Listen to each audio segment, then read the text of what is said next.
অন্তর্বর্তী সরকার pay commission করলেও এর বাস্তবায়ন করবে না বলে জানিয়েছেন জ্বালানি, বিদ্যুৎ ও খনিজ সম্পদ উপদেষ্টা মোহাম্মদ ফাউজুল কবির খান। সচিবালয়ে ক্রয় সংক্রান্ত উপদেষ্টা কমিটির বৈঠক শেষে তিনি একথা জানান।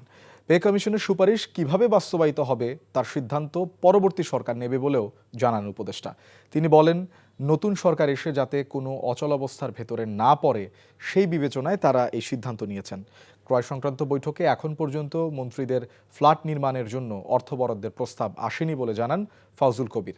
বলেন, রমজান উপলক্ষে 10,000 মেট্রিক টন মসুর ডাল এবং 1 কোটি লিটার অপরিশোধিত সয়াবিন তেল কেনার সিদ্ধান্ত নিয়েছে সরকার।